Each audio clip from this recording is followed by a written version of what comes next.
Sorry, the first video got cut. Okay. I wanted to talk about DeepSeek and ChatGPT. So it's been, let me say, close to 2 years that I've been using ChatGPT since the first day. Let me tell you, I think it came out, well, like the first time I tested it, I think it was around the 16th of December 2023. That was the first time I used ChatGPT. And honestly, I thought I like for the first time I was really surprised by ChatGPT. It was first of all new and the things it was capable of doing, it was really surreal. Yeah, so the reason why I talked about the first days of ChatGPT was that when it first came out, it was very new. People were really surprised at what it could do, write stories, being creative or stuff. And by that time, ChatGPT didn't have its current functions like I'm seeing now, like to read PDF PDF files, to read pictures, to send voice notes, and things like that. It was just basically text based. And I think that was it ChatGPT? Was it GPT 3 or GPT 3.5? I don't really remember, but it was something like that. And when it came out, it wasn't that perfect. Like I used to use ChatGPT in those days, like to answer questions. Yeah, it was a really fun experience. That's it. And that time there wasn't any paid version. It was basically just stupid. Fast forward 2 years later in 2025, ChatGPT has taken a different genre and it has changed a lot. Currently, you can send in PDFs that it can summarize for you. You can even search. So right now, before ChatGPT could not, before you could not browse to ChatGPT or you ask it about something that just happened, but it won't know. It will tell you that no, that it's cut off like it's cut off knowledge was in 2023, so it could not remember. No, it could not know the current facts. But now it can do all of these things and not just do them, but really do it very well.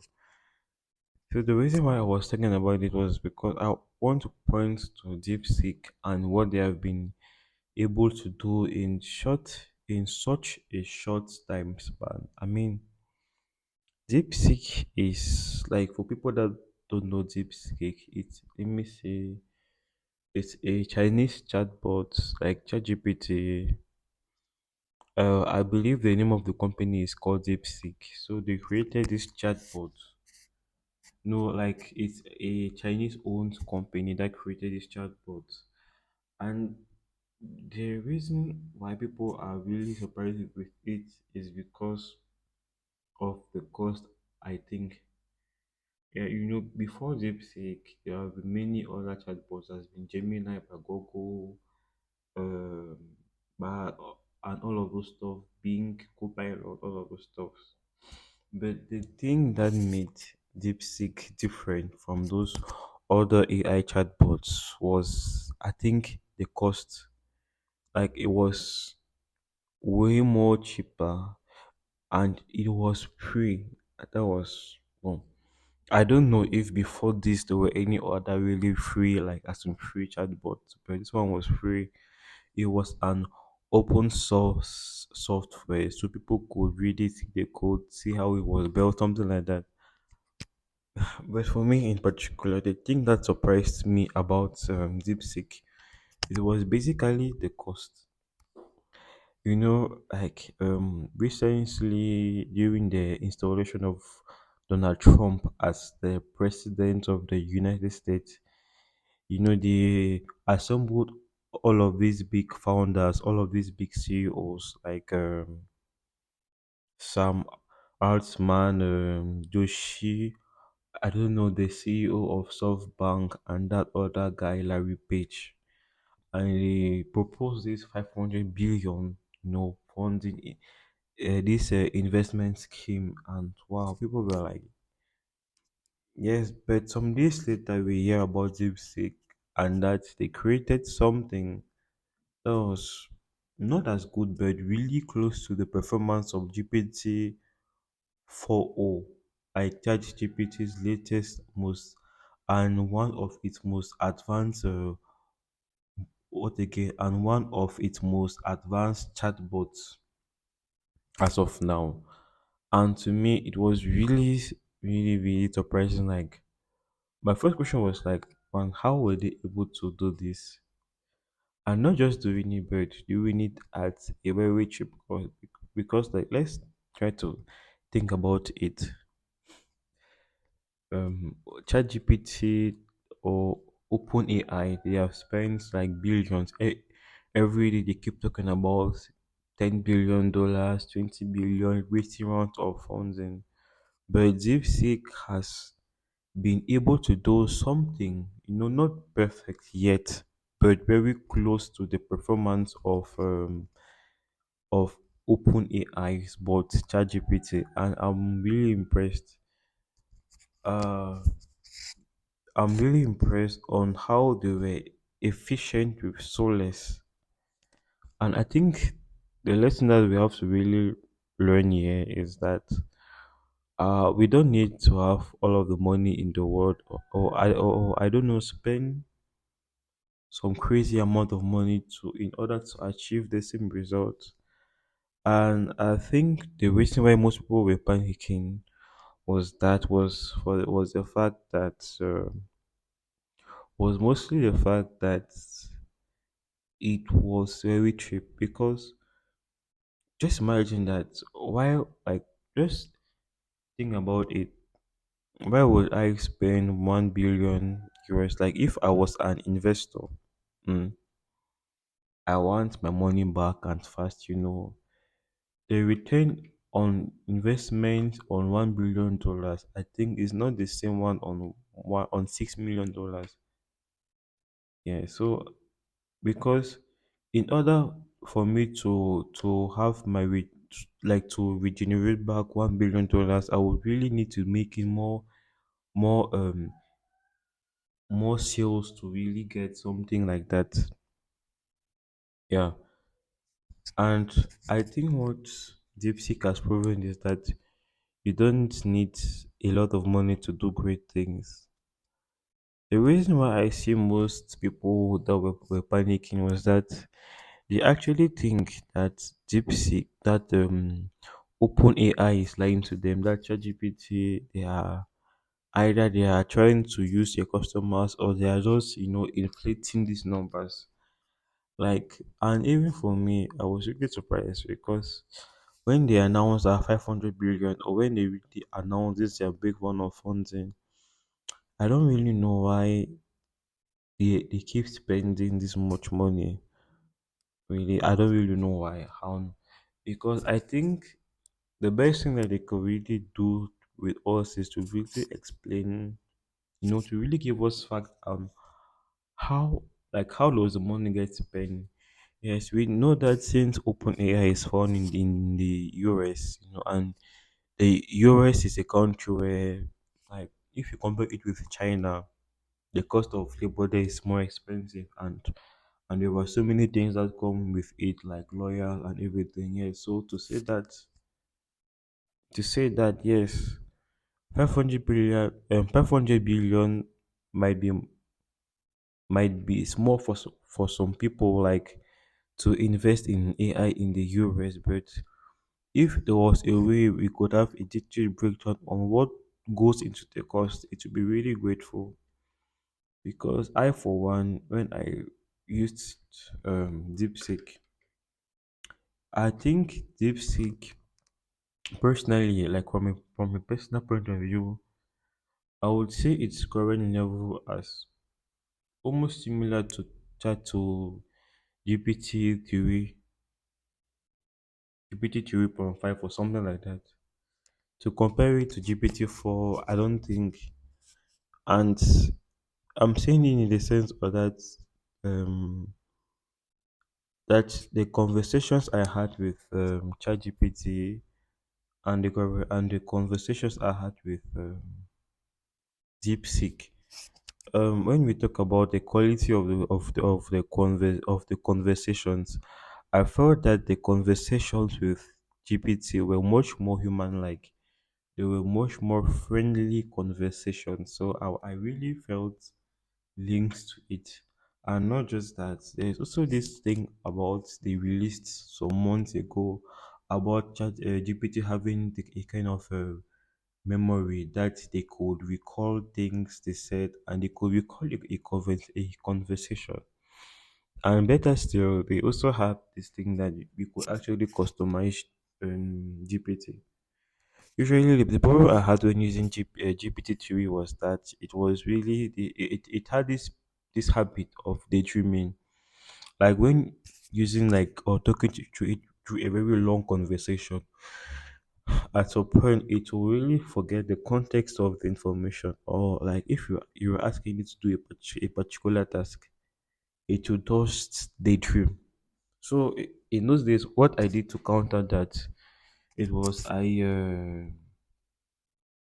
went to the API section, and just use the API.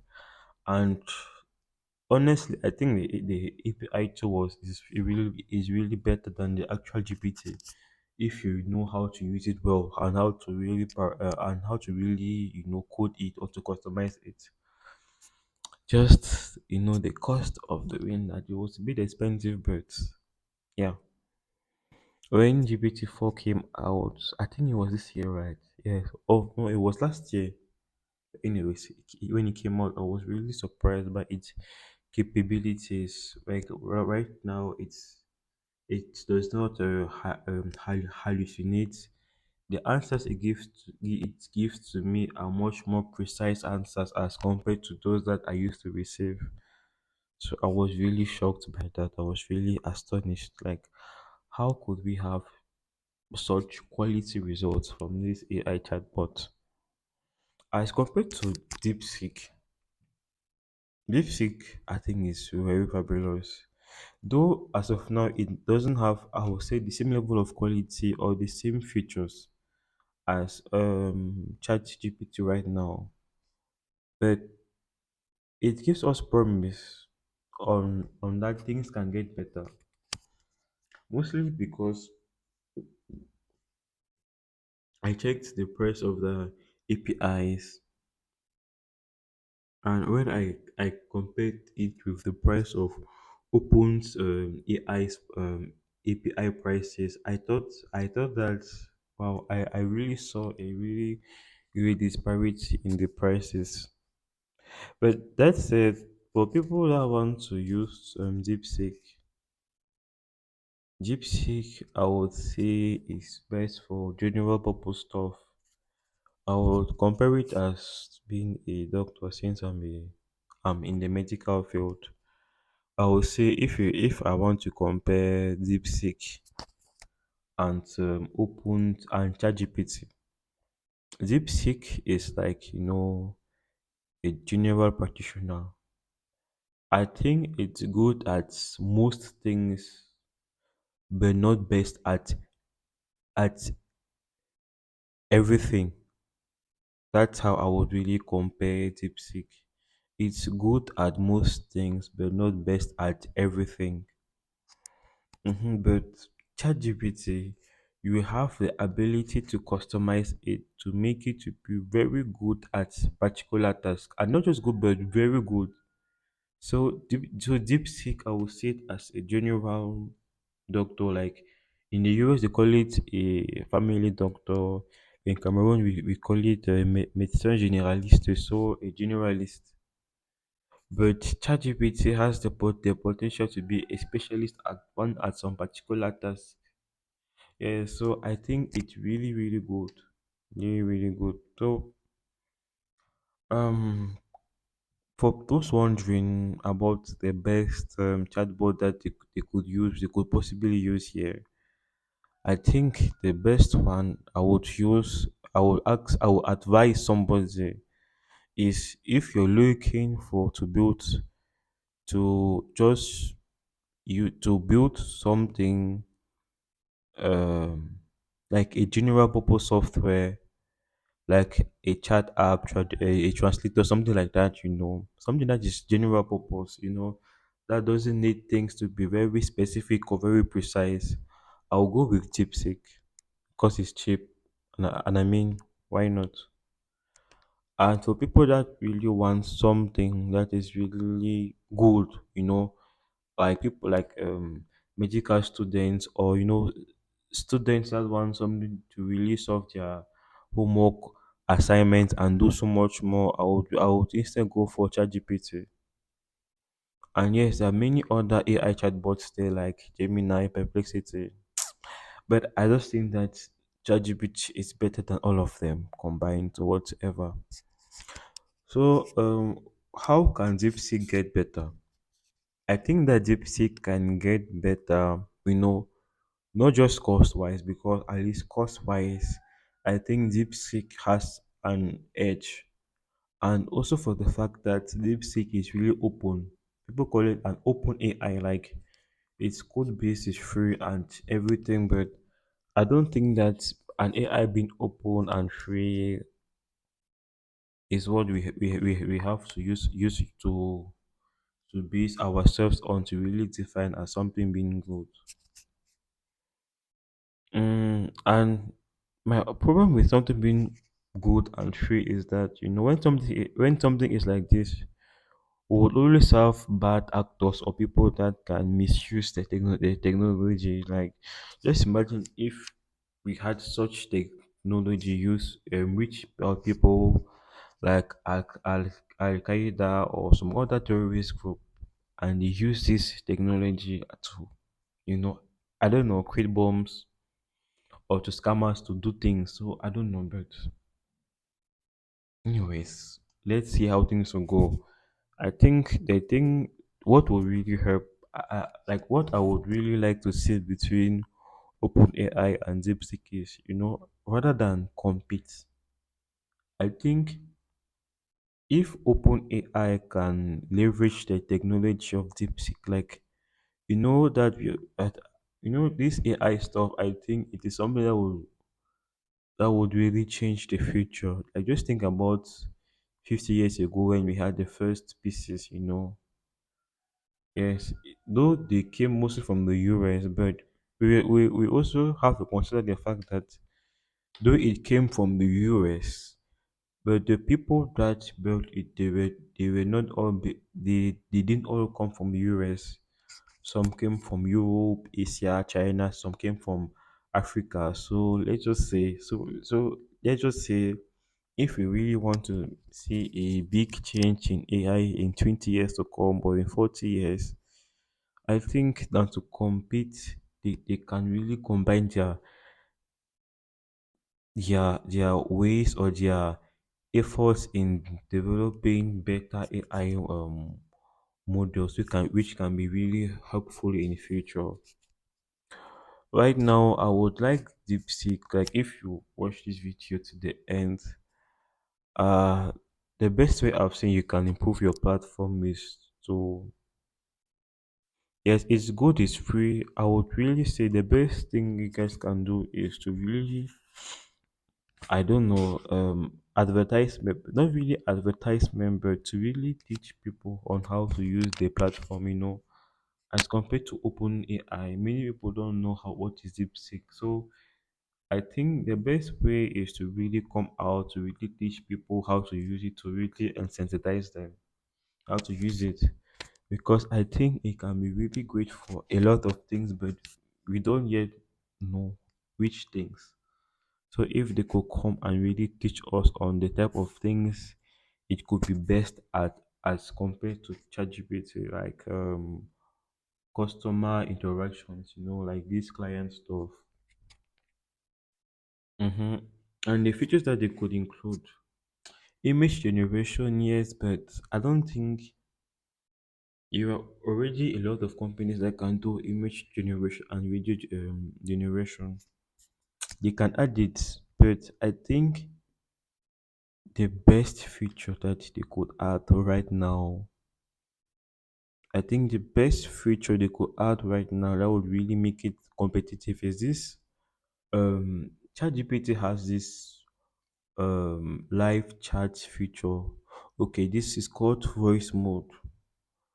If yes, DeepSeek already has the search function and they could interpret images, though not perfectly. But I think that the big game changer will come from the voice mode. Currently using the paid because right now I'm subscribed to ChatGPT Plus, and per day I have like one ad that I can use to interact with the voice mode. 1 hour is nice, but I think if there was a way to really get a much higher limit in the voice mode, I think that would be very fun. DeepSeek I think can leverage their power in this into creating interactive apps. You know, apps that people want to summarize their notes, they can really interact. You know, yeah, it's like this really interactive apps. Because to do it with ChatGPT now, there were so many limits. Like you can do it, but there are limits sometimes. You know, it can be annoying. But since DeepSeek is very cheap, if they can really showcase this thing, you know, into creating this like a kind of voice mode like in ChatGPT, you know, something that is really interactive. I think for me personally, that is the thing that would really move me to start using DeepSeek. Yes. So the main things that I said is if they could to implement this voice mode, if they could, not necessarily a cheaper paid version, if possible, yes, but I think the main things are the features. If also the answers can be much more precise, you know, not just cheap but also much more precise. And yeah, so that's what I wanted to say. Okay, thanks for watching the video. And yes, it's bizarre, but okay.